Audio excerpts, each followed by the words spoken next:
إن الحمد لله نحمده ونستعينه ونستغفره ونعوذ بالله من شرور أنفسنا ومن سيئات أعمالنا من يهده الله فلا مضل له ومن يضلل فلا هادي له وأشهد أن لا إله إلا الله وحده لا شريك له وأشهد أن محمدًا عبده ورسوله يا أيها الذين آمنوا اتقوا الله حق تقاته ولا تموتن إلا وأنتم مسلمون يا أيها الناس اتقوا ربكم الذي خلقكم من نفس واحدة وخلق منها زوجها وبث منهما رجالا كثيرا ونساء واتقوا الله الذي تساءلون به والأرحام إن الله كان عليكم رقيبا يا أيها الذين آمنوا اتقوا الله وقولوا قولا سديدا يصلح لكم أعمالكم ويغفر لكم ذنوبكم ومن يطع الله ورسوله فقد فاز فوزا عظيما أما بعد فإن أصدق الحديث كتاب الله وخير الهدي هدي محمد صلى الله عليه وعلى آله وأصحابه وسلم تسليما كثيرا وشر الأمور محدثاتها فإن كل محدثة بدعة وكل بدعة ضلالة وأوصيكم ونفسي بتقوى الله يا عباد الله فاتقوا الله تعالى حق التقوى يا الله باروچوي الله ያዛችሁን በመታዘዝ የከለከላችሁን በመከልከል ሁሌም በሁሉም ጉዳይ ላይ በሁሉም ቦታ ላይ ጌታ አላህን ፍሩ። ለአኺራችሁ ስንቅ ያዙ። ከስንቆች ሁሉ በላይ ስንቅ አላህን መፍራት ነው። የአላህ ባሮቾይ መብትና ግዴታን ማወቅ ግዴታን በአግባቡ መወጣት በዱንያም ይሁን በአኼራ ከችግር ከመከራ የምንድንበት መንገድ ነው። ኢስላም የመብትና ግዴታ ሃይማኖትን እያንዳንዱ ሰው ያለበትን ግዴታ አውቆ እንዲወጣ መብቱም ሐቁም እንዲጠበቅለት የሚያዝ ዲን ነው። ነቢዩ ዓለይሂ ሰላቱ ወሰላም ፈአዕጢ ኩለ ዚ ሐቅን ሐቀሁ ብላ ለሁሉም ባለ መብት መብቱን ስጥ ሐቁን ስጥ ብላ። ዛሬ በአላህ ፈቃድ የቤተሰብን ሐቅ ከቤተሰብ ሐቅም የትዳር አጋርን የሚስትን ሐቅ የምናይ ይሆናል። የትዳር መሰረቱ ባልና ሚስት ናቸው። የማህበረሰብ የቤተሰብ መሰረት የሆኑት ባልና ሚስት የትዳር ግንኙነታቸው ያማረ የተስተካከለ ከሆነ ቤቱ ያማረና የተስተካከለ ይሆናል። መሰረቱ ይጠነከራል። ከእንደዚህ አይነት ቤት የሚወጡ ልጆችም የተረጋጉና የተስተካከሉ ይሆናሉ። የባልና ሚስትን የቤተሰብን ሐቅ አላህ ተባረከ ወተዓላ ራሱ አብራርተዋል። ነቢያችን ዓለይሂ ሰላቱ ወሰላም ራሳቸው አብራርተዋል። ሁሉም እንደመሰለው ደስ እንዳለው ይኑር ብሎ አልተወም። መበዳደል እንዳይኖር፣ መጎዳዳት እንዳይኖር፣ ወንጀል ላይ መውደቅ እንዳይኖር ባል ሚስቱ ላይ ምን ምን ሐቅ አለው፣ ሚስትስ ባሏ ላይ ምን አይነት ሐቅ አላት ቁርአን አብራርቶታል፣ ሐዲስ አብራርቶታል። መብትና ግዴታችንን ካወቅን ቤታችን ይረጋጋል፣ ህይወታችን ደስታ የበዛበት ይሆናል። በተቃራኒው ደግሞ ሐቅን ማጉደል የትዳር ጎጆን ያፈርሳል፣ ይሰነጣጥቃል። ከእነዚህ አይነት መሰረቱ ጠንካራ ካልሆነ ግጭት፣ ጸብ፣ በደል፣ መገፋፋት ከሚበዛበት ቤት የተፈጠሩ የተገኙ ልጆችም ብዙ ጊዜ ህይወታቸው ላይ መረጋጋትን አያገኙ፣ የቤተሰቦቻቸውንም ሐቅ አይጠብቁም። ይህ እንዳይሆን ባልና ሚስት አንድም አላህን ለመታዘዝ ብለው ሲቀጥልም ለልጆቻቸው ሲሉ እንደዚሁ ደግሞ አላህ ዘንድ ተባረከ ወተዓላ ወንጀለኛ እንዳይሆኑ እንዳይጠየቁ በህይወታቸውም ሰላምን ደስታን እንዲያገኙ የባልና ሚስትን ሐቅ ማወቅና መጠበቅ ይገባል። ባልና ሚስት ህይወታቸው የቤት አመራራቸው አኗኗራቸው ኢስላም ባስቀመጠው መንገድ መሰረት ከሆነ ትዳራቸው የሰላም የደስታ ይሆናል። ቤታቸው ከየትኛውም ስፍራ የበለጠ ሰላምና ምቾትን ደስታን የሚያገኙበት ይሆናል። በየጊዜው ግጭትና ብጥብጥ ሰላም አይነሳቸው። አብዛኛውን ጊዜ ግጭት፣ ብጥብጥ፣ መጣላት፣ መበዳደል፣ መጨቃጨቅ የሚመጣው ወይም ግዴታን በአግባቡ ካለመወጣት ነው ወይም ደግሞ ሐቁ ያልሆነን ነገር ካላደረጋችሁልኝ ካልሰጣችሁኝ በማለት ነው።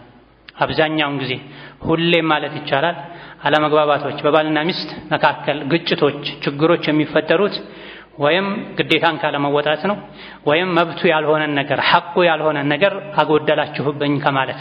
መብትና ግዴታን በአግባቡ ካወቁ መብትና ግዴታን ካከበሩ የትዳር ህይወት የዱንያ ጀነት ሊሆን ይችላል። ምንም እንኳ አንዳንዴ ይህ ነው የሚባል ሊገለጽ ሊጠቀስ የማይችል ምክንያት ተፈጥሮም አለመግባባቶች ሊከሰቱ የሚችሉ ቢሆንም እንደ ዱንያ ባህሪ ዱንያ እንደመኖራችን፣ ነገር ግን አላህን የሚፈራ በትዳር ህይወቱ የትዳር አጋሩን ሐቅ የሚጠብቅ ሰው ሰላማዊና የተረጋጋ ህይወትን መኖር ይችላል።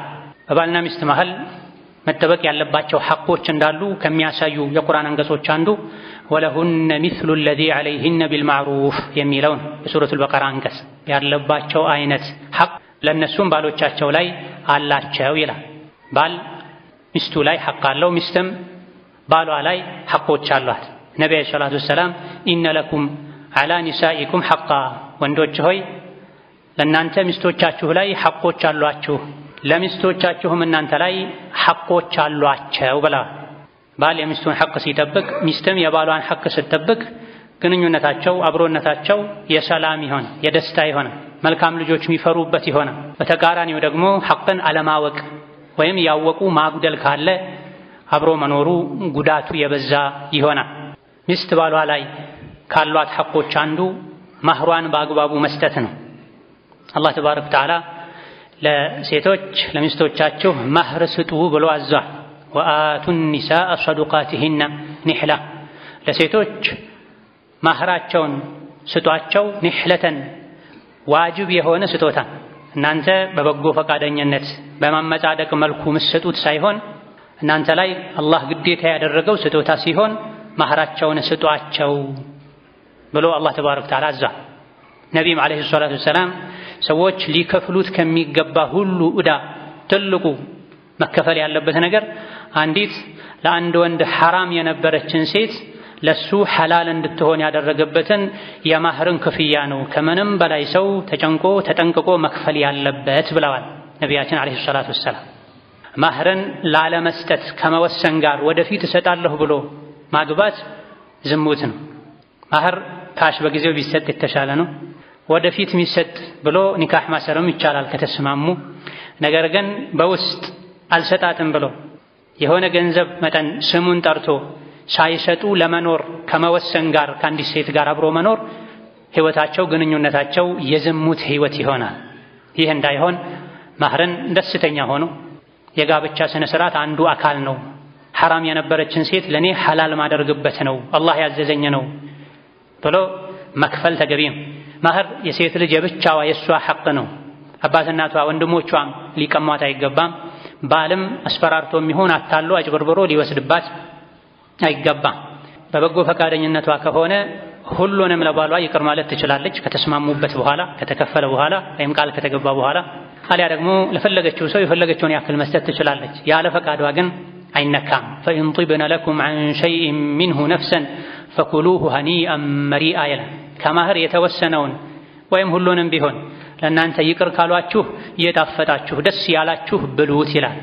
ካልፈቀዱ ደስተኛ ካልሆኑ የሚበላው እሳት ነው ማለት ነው። ሌላኛው ሚስት ባሏ ላይ ያላት ሐቅ ወጪዋን መሸፈን፣ የሷንም የልጆቿን ወጪ የሚለው የልብስን የቀለብን የጠቅላላ ለሴት ልጅ የሚያስፈልጉ ነገሮችን ሁሉ ወጪ የሚመለከት ነው። አላህ በተከበረው ቃሉ وعلى المولود له رزقهن وكسوتهن بالمعروف لا تكلف نفس إلا وسعها ብላ ልጅ የሚወለድለት አካል ባል ማለት ነው። ሴቶችን የማብላት የማጠጣት የማልበስ ግዴታ አለበት እንደ አቅሙ። የትኛውም ነፍስ ከአቅሟ በላይ አትገደድም ይላል። ስለዚህ ባል ካለበት ሐቅ አንዱ የሚስቱን የቤተሰቡን የልጆቹን ወጪ መሸፈን አለበት። ለማህር የተሰጣት ገንዘብ እጅግ በጣም የበዛው እንኳ ቢሆን በሌላ መንገድ ያገኘችው ገንዘብ እንኳ ቢኖራት የቤት ወጪን መሸፈን የሷ ግዴታ አይደለም፣ የወንድ ግዴታ ነው። በፈቃደኝነት ካገዘች ከተተባበረች መልካም፣ ካልሆነ ግን ራስሽን ቻይ እኔ አያገባኝም አይባልም። ወንድ አያገባኝም ሊል ማግባት የለበትም። የወንድ ሐቁ የበዛ ነው። የወንድ ሐቅ ሴት ላይ ሚስት ላይ እጅግ በጣም የበዛው እሱ ላይ ኃላፊነቱም ስለሚበዛ ነው። ማህርን ጥሎሽን የሚከፍለው እሱ ነው። ከዛ በኋላ አብረው እስካሉ ድረስ የሷንም የልጆቿንም ወጪ የሚሸፍነው እሱ ነው። ብትታመም እንኳን የሚያሳክመው እሱ ነው። የሷ አይነት ሴቶች የሚያገኙትን ነገር ሁሉ እንዳቅሙ ለሷ ማቅረብ መቻል አለበት፣ ግዴታ ነው። ከተባበረችው በመልካም ፈቃደኝነት መልካም፣ ካልሆነ ግን ቤት ቁጭ ብላ እሱን የተንከባከበች ልጆቿን ያሳደገች ሙሉ ወጪዋን የመሸፈን ግዴታ አለበት። ይሄን እንደ ግዴታ ብቻ ማየትም አይገባም፣ ዒባዳም ጭምር ነው። ነቢዩ ዓለይሂ ሰላቱ ወሰላም አንድ አባወራ ለሚስቱ ለልጆቹ ወጪ በሚያደርገው ገንዘብ አጅር እንደሚያገኝበት ነግረውናል።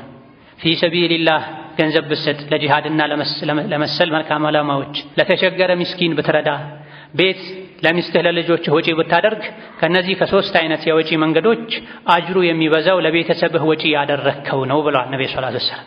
ለሚስትህ አንስተህ የምታጎርሰውም ላንተ ሰደቃ ነው ብለዋል። ነገር ግን ይሄን ለቤተሰብ የሚደረግን ወጪ አጅር ለማግኘት ንያ ያስፈልጋል። መበሳጨት፣ መነጫነጭ፣ መሰላቸት አያስፈልግም። አጅር አገኝበታለሁ፣ የቤተሰቦቼን ፊት ክብር እጠብቅበታለሁ፣ ለኔም ለልጆቼም ነው ጥቅሙ ደስታው በሚል በመልካም ንያ ወጪ ማድረግ ይገባል። ለቤት ወጪ መሸፈን ግዴታ እንደሆነ ሁሉ ሚስቱ የአልጋ ፍላጎቷን ከባሏ የምታገኝበትን ሙሉ ሐቋን መጠበቅ አለበት። ከቀለብ ይልቅ ከምግብና ከመጠጥ ይልቅ ባል የሚስቱን የአልጋ ሐቅ መጠበቁ ግዴታ ነው። ምክንያቱም ምግብና መጠጥን ከአባቷ ቤት፣ ከእህቷ ቤት፣ ከዘመዶቿ ቤት ልታሟላ ትችላለች። የሴት ልጅን የተፈጥሮ የአልጋ ፍላጎቷን ሊያሟላ የሚችለው ብቸኛ ሰው ባሏ ስለሆነ ባል ሚስቱን በተመለከተ ካለበት ሐቅ አንዱ የአልጋ ሐቋን መጠበቅ አለበት ሸሪዓው በሚያዘው መሰረት። ሌላኛው ሚስት ባሏ ላይ ያላት ሐቅ ባል ሚስቱን ከጀሃነም እሳት ከዱንያ ጥመት ወንጀል መጠበቅ አለበት። ዱንያ ላይ ከረሃብ ከድህነት መጠበቅ እንዳለበት ሁሉ የሚስቱን የልጆቹን ዲን መጠበቅ አለበት። ሚስቱን ልጆቹን ከጀሃነም እሳት ማዳን አለበት፣ ከወንጀል ማራቅ አለበት። ይሄም በምንድን ነው የሚሆነው? አደብን በማስተማር ዲንን በማስተማር ሶላት እንዲሰግዱ በማዘዝ ጾም እንዲጾሙ በማድረግ ሴት ልጆቹ ሒጃብ እንዲለብሱ ወንድ ልጆቹ አለባበሳቸውን አኽላቃቸውን እስላማዊ እንዲያደርጉ ክትትል በማድረግ ሚስቱንም ቤተሰቦቹንም ባል ከጀሃነም እሳት ማዳን አለበት። ዱንያ ላይ ከሸይጣን መንገድ ማራቅ አለበት። ጌታ አላህ በተከበረው ቃሉ ያ አዩሃ አለዚነ አመኑ ቁ አንፉሰኩም ወአህሊኩም ናራ ወቁዱሃ ናሱ ወልሒጃራ ዐለይሃ መላኢከቱን ጊላዙን ሽዳዱን ላ ያዕሱነ አላህ ማ አመረሁም ወየፍዐሉነ ማ ዩእመሩን ብላ እናንተ አማኞች ሆይ ራሳችሁንም ቤተሰቦቻችሁንም ከእሳት ጠብቁ ብላ። ቤተሰብ የሚለው በአንደኛ ደረጃ ሚስትን ያካትታል፣ የወለዷቸው ልጆችን ያካትታል፣ ይመለከታል። ራሳችሁንም ቤተሰቦቻችሁንም ከእሳት ጠብቁ። ከምን አይነት እሳት? ማገዶው ድንጋይ ከሆነ እሳት፣ እንደ ዱንያ እንጨት ቅርፊት ሳይሆን የጀሃነም እሳት ማገዶው ድንጋይ ነው። አምልጦ መውጣትም አይቻልም። ብርቱ፣ ጠንካራ፣ ጨካኝ የሆኑ መላኢኮች ጀሃነም ላይ ተመድበው ይጠብቃሉ። አላህ ተባረከ ወተዓላ ያዘዛቸውን አያምፁም። እገሌ ይቀጣ ብሎ አላህ ከወሰነ መላኢኮች ቀጥታ ወስደው ይቀጡታል፣ አድርጉ የተባሉትን የሚያደርጉ ናቸውና ይላል። ስለዚህ ራስን ቤተሰብን ከጀሃነም እሳት ማዳን ግዴታ። በምንድን ነው የሚሳካው? ቅድም እንዳልነው በማስተማር ነው፣ በመከታተል ነው። ከሁሉም በላይ ደግሞ ባል አባወራ መልካም አርአያ በመሆን ስገዱ ከሚለው በላይ ሰግዶ የሚያሳይ፣ አለባበሳችሁን አስተካክሉ ከሚለው በላይ በቃል በተግባር ጥሩ አለባበስ ለብሶ የሚያሳይ፣ ቁርአን ቅሩ ብሎ ከመጮህ ይልቅ ራሱ ቁጭ ብሎ የሚቀራ፣ ዱዓ የሚያደርግ፣ ዝክር የሚያደርግ፣ ልጆቹ ሚስቱ ቤተሰቦቹ እንዲያደርጉት የሚፈልግን መልካም ነገር ሁሉ ሰርቶ የሚያሳይ፣ እንዲተውት የሚፈልግን ወንጀል ሁሉ ራሱ ቀድሞ የሚርቅ መልካም አርአያ መሆን አለበት። ነገር ግን ትልቁ አደጋ ባል ራሱ የተበላሸ ከሆነ ነው። ከዲን የራቀ በወንጀል የተዘፈቀ ከሆነ አደጋው በጣም የከፋ ይሆናል። ምክንያቱም የቤተሰቡ ራስ ዋና መሪ እሱ ነው። ብዙ ጊዜ የቤተሰብን ተርቢያ የሚያበላሸው ቤት ውስጥ ዋና የሚባለው አርአያ የሚባለው አካል መበላሸቱ ነው። ከቀደምቶች መሃል አንድን ሰው ሶላት ሲሰግድ አይተውት የሶላት አሰጋገዱ የተበላሸ መጥፎ ስለነበረ ቤተሰቦቹ ሲያሳዝኑ አሉ ሰውዬ አጠገባቸው የነበረ ሰው የተበላሸው የሱ ሶላት አንተ እያዘንክ ያለው ለቤተሰቦቹ ምን ማለት ነው? ምን አገናኘው ሲሏቸው እሱ እኮ የቤተሰብ ታላቅ ነው። ሁወ ከቢሩሁም ወሚንሁ የተዓለሙና አባወራ ማለት የቤተሰብ ራስ ማለት ነው። ከሱ ነውና የሚማሩት አሉ። ክፉንም ደጉንም አላህ የሚወደውንም የሚጠላውንም ልጆች ሚስት ከባል ይማራል። ባይናገር እንኳ በተደጋጋሚ ሲሰንፍ፣ ሲዘናጋ፣ ወንጀል ሲሰራ፣ ግዴለሽ ሲሆን፣ ሶላተል ጀማዓ ሲተው፣ ትርፍ ቃል ሲናገር፣ የሰው ስጋ ሲበላ፣ ቆሻሻ ፊልም ከፍቶ ሲያይ፣ ልጆች ካዩ፣ ሚስት ካየች እነሱ ይሄን ነገር ቀስ ያሉ ይለምዱታልና ቤተሰቦቹን፣ ሚስቱን፣ ልጆቹን ከጀሃነም እሳት ማዳን አለበት። በምን? ራሱ መልካም አርአያ በመሆን ሙሉ በመሆን በመማርና መልሶ እነሱን በማስተማር ወከዛልክ ለሚስቱ ለክብሯ ለዲኗ በመጨነቅ ሒጃብ እንድትለብስ በማድረግ ከቤት ስትወጣ አይኗን ሰበር እንድታደርግ በመምከር ለሙስሊም ሴት የሚፈቀድን ሰፋ ያለ ሞላ ያለ የተስተካከለ አለባበስ ለብሳ እንጂ ከቤት እንዳትወጣ ከቤት ወጥታ ከአጅነቢ ጋር እንዳትጋፋ እንዳትላፋ የመንገድ ዳር ይዛ እንድትጓዝ ይህ ሁሉ እንዳይመጣ ደግሞ ቤት እንድትቀመጥ የሚያስፈልገውን ነገር ራሱ የሚያቀርብበትን ሁኔታ ሊያመቻች ይገባል። ከቤት ስትወጣ ተውባ ተኳኩላ እንዳትወጣ መከልከል ግዴታው ነው። እሱ ላይ ያለው ዋጅብ ነው። እሷ ደካማ ናት። ሸይጣን ሊያሳስታት ይችላል። መጥፎ ጓደኞች ሊያሳስቷት ይችላል። ባለቤቴ ሆይ ቁጭ በይ፣ እንደዚህ ተገላልጦ እንደዚህ ተውቦ ከቤት መውጣት አይቻልም ብሎ የመከልከል ግዴታ አለብን። እሷን የመምከር የማስተካከል ኃላፊነት አለብን። ለፊትና ሊያጋልጣት አይገባም። ለጀሃነም እሳት አሳልፎ ሊሰጣት አይገባም። ይሄም እንዲሳካ ቀድሞ ራሱ በዲን ቀጥ ያለ መሆን አለበት ማለት ነው። ዛፉ ቀጥ ካላለ ጥላውም ቀጥ አይልም። በዚህ መልኩ ከዲን የሚጋጭ አካሄድ የሄደች ከቤት ተገላልጣ ተወጣጥራ የወጣች አይቶ ዝም የሚል ከሆነ ከጀሃነም እሳት አልጠበቃትም አላዳናትም ማለት ነው። ሌላኛው ባል ሚስቱን በተመለከተ ያለበት ሚስት ባሏ ላይ ያላት ሐቅ በመልካም መኗኗር ነው። ይሄ በመልካም መኗኗር የሚለው ብዙ ነገሮችን አቅፎ የያዘ ሰፊ ነጥብ ነው። እስካሁን የጠቀስናቸው ነገሮችንም ሊያቅፍ የሚችል ነው። እንዳጠቃላይ ባል ከሚስቱ ጋር በጥሩ መኗኗር አለበት።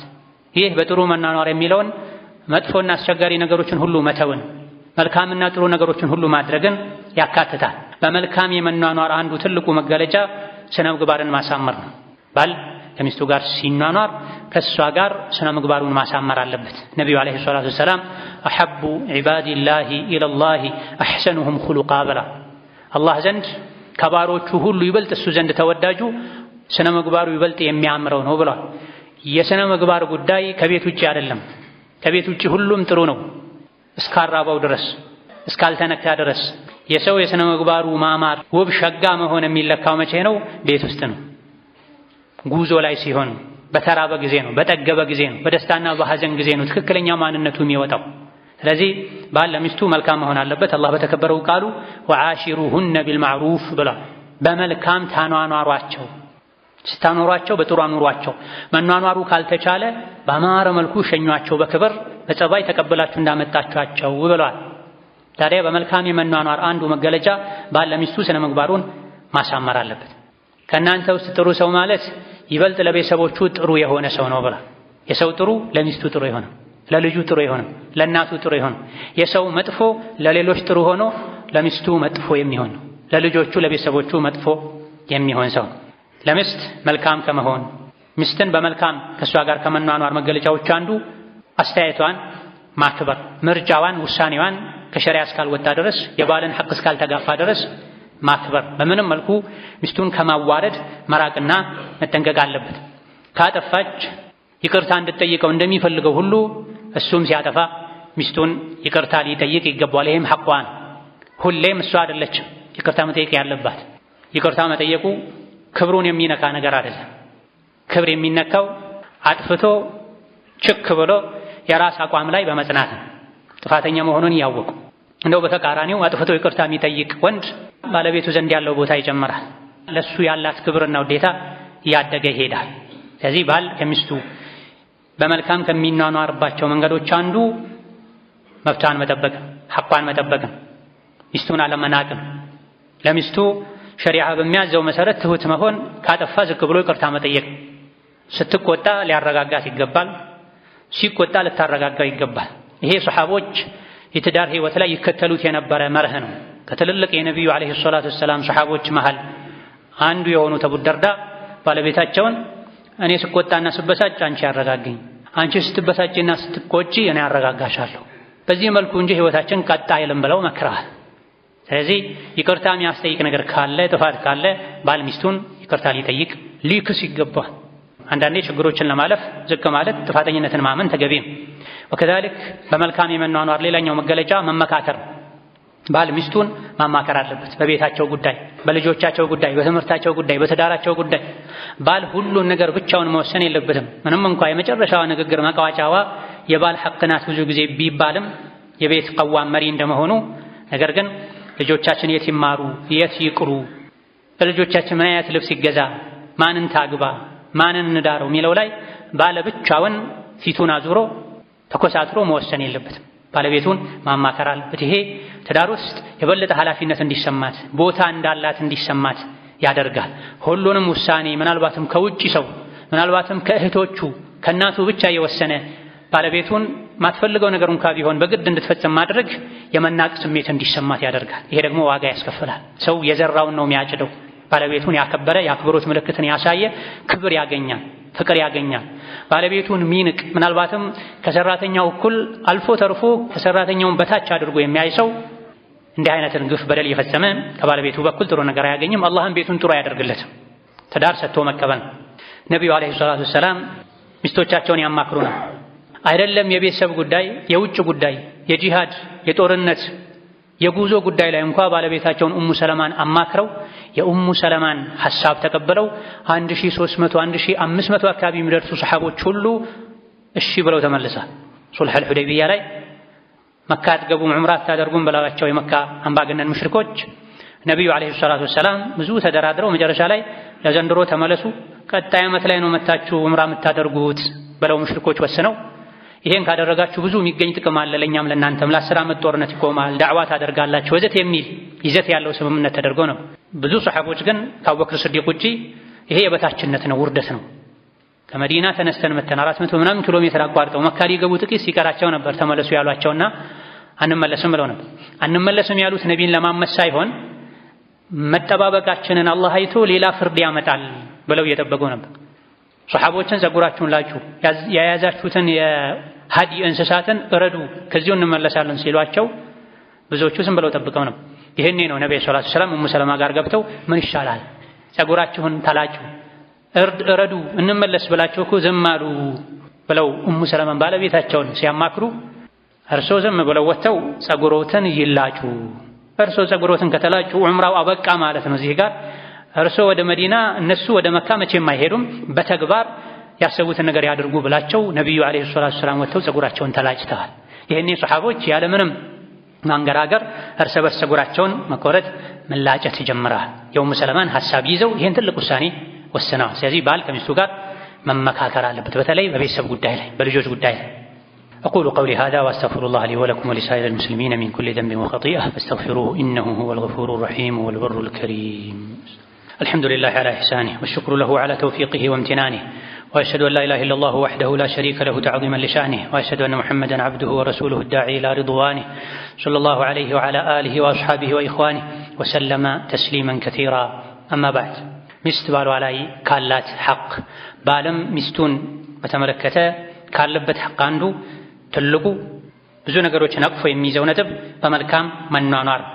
በመልካም የመኗኗር አንዱ መገለጫ ባል ሚስቱን የሚያስደስታትን ነገር እየመረጠ እየጠየቀ እየተረዳ ማድረግ አለበት።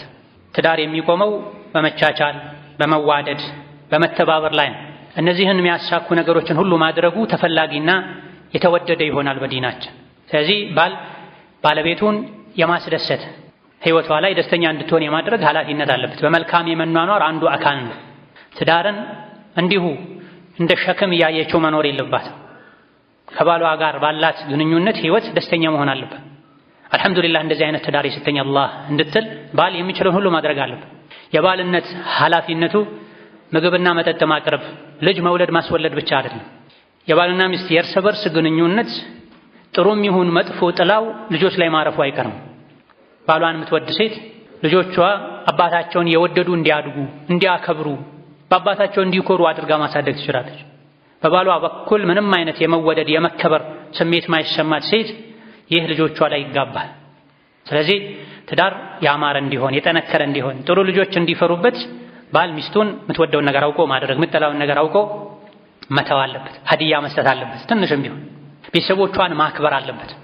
ቤተሰቦቿን ማድነቅ አለበት። አላህ በፈቀደው ልክ ቤተሰቦቿን ባላቸው መልካም ጎን ማመስገን አለበት፣ ማድነቅ አለበት። ቤተሰቦቿን መዘየር አለበት። ቤተሰቦቿ ጥሪ ሲያደርጉለት ጥሪን አክብሮ መሄድ አለበት። ከእሷ ጋር ብቻ አይደለም የተጋባው ከቤተሰቦቿም ጋር ጭምር። ከዚህ በተቃራኒው አባት እናቷን ሊሰድብ ሊያጣጥል፣ እሷን ሊንቅ ቤተሰቦቿን ሊንቅ ፈጽሞ አይገባም። የዘራውን ያጭዳል ካልሆነ ይደርስበታል እሱ ላይ። ሰዎች አንተ ላይ እንዲያደርጉት የማትፈልገው ነገር አታድርግ። ሰዎች እንዲያደርጉልህ የምትፈልገውን መልካም ነገር አድርግ ነውና የሚለው ቤተሰቦችን እንድትወድልህ እንድታከብርልህ እንደምትፈልገው ሁሉ አንተም የሷን ቤተሰብ መውደድ ማክበር ይሄንን በተግባር ማሳየት ጥሪ ሲኖር እሺ ብሎ በመሄድ አጋጣሚዎች ሲኖሩ የሷን ቤተሰቦች በመጋበዝ መግለጽ መቻል አለበት ለቤተሰቦችህ ክብር እንዳለ እሷን እንደምትወድ እንደምታከብር ይሄም ወዓሽሩሁነ ቢልማዕሩፍ ሚለው ውስጥ ይካተታል በመልካም አቅል ያላቸው ሰዎች ዘንድ በተለመደው መልኩ ተናኗሯቸው ይላል ወከዛሊክ በመልካም የመናኗር ሌላኛው መገለጫ ባል ከሚስቱ ጋር መጫወት አለበት የሸሪዓውን አጥር ሳይጥስ መቀለድ አለበት እሷም ሐሳቧን እንድትገልጽ ከባሏ ጋር እንድትጫወት ሁኔታ ማመቻቸት ልቡን ክፍት ማድረግ መቻል አለበት ቤት ሰላማዊ ሲሆን ባልና ሚስት ግንኙነታቸው ያማረ የሰመረ ሲሆን ነው ሶላትህም ዲንህም ህይወትህም የተረጋጋ ነው ቤትህ ካልተረጋጋ ቤት ውስጥ ሰላም ከሌለ አብዛኛውን ጊዜ የተረጋጋ ሶላትን መስገድ አትችልም ቁጭ ብለህ ቁርአንን መቅራት አትችልም ነገ ስትሞት ለአኺራ የሚሆኑ ልጆችንም ማሳደግ አትችልም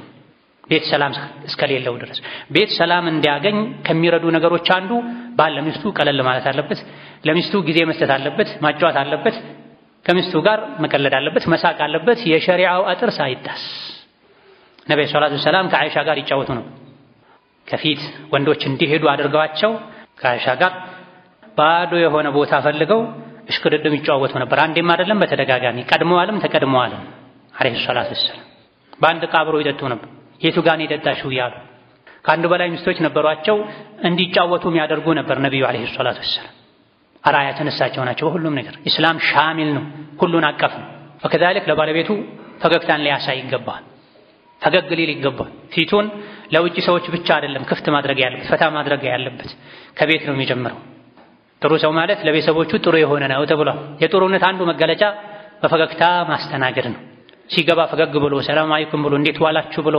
ቤተሰቦቹን ስሞ ጨብጦ መግባት አለበት እንደ መብረቅ እየጮኸ እየተሳደበ ፊቱን ደመና አስመስሎ መግባት የለበትም ሸይጣን አብሮት ይገባል ቤቱ ይበጠበጣል ከበር ቆሞ መፋቂያ ተጠቅሞ አሰላሙ አለይኩም ወራህመቱላህ ቤቶች እንዴት ዋላችሁ ብሎ ሲገባ የቤተሰብ ልብ ይከፈታል በመምጣቱ ሁሉም ደስተኛ ይሆናል ሸይጣንም በር ጋር ቆሞ ያለቃቅሳል ተመለሱ ተመለሱ ቤቱ የሰላም ቤት ነው ይላል ተኮሳትሮ ተገላምጦ ጮሆ የገባ እንደሆነ ሸይጣን አብሮት ይገባል እራት አብሮት ይበላል አልጋ ራሱ ይጋራዋል ነብይ እንዳሉት አለይሂ ሰላቱ ወሰለም እንዳይሆን ከቤተሰብ ጋር ቀለል ማለት ፈታ ማለት ፈገግ ማለት ይገባል በተለይ ባለንበት የሚሰማው ነገር ሁሉ የሚረብሽ የሚያሳምን በሆነበት ዘመን ባል ለሚስቱ ለልጆቹ የደስታ ምንጭ መሆን አለበት ሚስትም ለባሏ የደስታ ምንጭ መሆን አለበት ሐሳብን ህመምን መጋራት ያስፈልጋል ቤቱ እንዲሞቅ ቤተሰቦች የቤተሰብ አባላት ሌላ ውጪ እንዳያስቡ መጫወት ውሎን መካፈል መጋራት መነጋገር ያስፈልጋል እስላማዊ መጽሐፍትን በማንበብ በመመካከር